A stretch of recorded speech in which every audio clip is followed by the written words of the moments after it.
Et si on gagnait du temps et on arrêtait d'interpréter un petit peu le comportement des autres? Bonjour à tous, bienvenue dans cet épisode Écho d'inspiration. Aujourd'hui, on va parler de l'interprétation. Quand les émotions, elles sont un peu dans le down, on est un peu fatigué, qu'on est un peu en train de se remettre en question sur notre entreprise ou sur certaines choses, que ça ne va pas forcément dans le sens qu'on attend.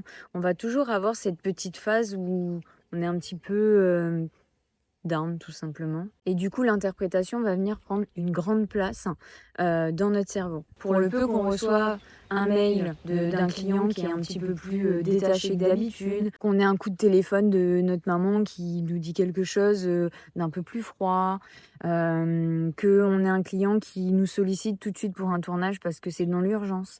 Mais comme notre émotion, elle est plus basse que d'habitude, ben, tout de suite, on va avoir une pensée négative envers ses intentions vis-à-vis de nous. Notre client demande un tournage d'urgence, on va se dire: «Mince, il est pas content de ce qu'on a déjà préparé, qu'est-ce qui se passe?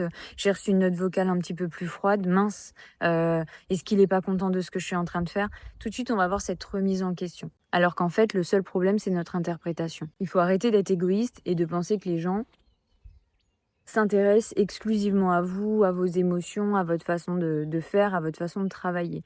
Les gens, eux aussi, ils ont leurs problèmes, eux aussi, ils ont leurs émotions.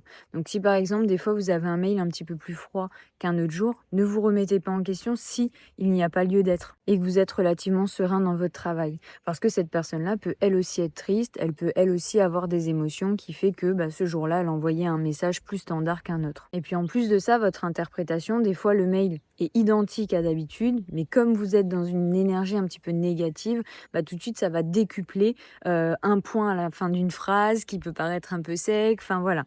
Donc ça va venir décupler justement votre ressenti et c'est dommage parce que c'est uniquement votre interprétation. Et dans ces moments-là, vous perdez du temps parce que vous vous remettez en question, vous pensez, vous dites: «Mince, qu'est-ce qui se passe? Est-ce que, je fais bien mon travail? Est-ce que j'ai pas fait d'erreur?» On va peut-être même revenir sur des choses que l'on a fait dans le passé. Alors qu'en fait, il y a rien du tout de tout ça. Le seul problème, c'est qu'on est un peu plus fatigué aujourd'hui. Du coup, la moindre de chose qui va venir un petit peu, graviter autour de nous, ben, on va la remettre en question. Et avoir conscience, de ça, justement, ça vous aide à arrêter d'interpréter ce que les autres le comportement des autres vis-à-vis de vous quand vous êtes, moins bien et ça vous aide à pas perdre votre temps, justement, à ressasser des choses qui n'ont pas lieu d'être. Parce que là, du coup, vous allez perdre une demi-matinée peut-être à regarder, la traçabilité d'autres mails, à regarder si vous avez bien fait votre travail, alors que pas du tout en fait, c'est juste de la fatigue. La prochaine fois que ça vous arrive, que vous êtes fatigué, je vous invite justement à analyser un petit peu les émotions autour de tout ça et à repenser à cette petite capsule pour justement vous défaire au plus vite de cette interprétation. Sur ce, nous on se retrouve la semaine prochaine pour un nouvel épisode. À bientôt.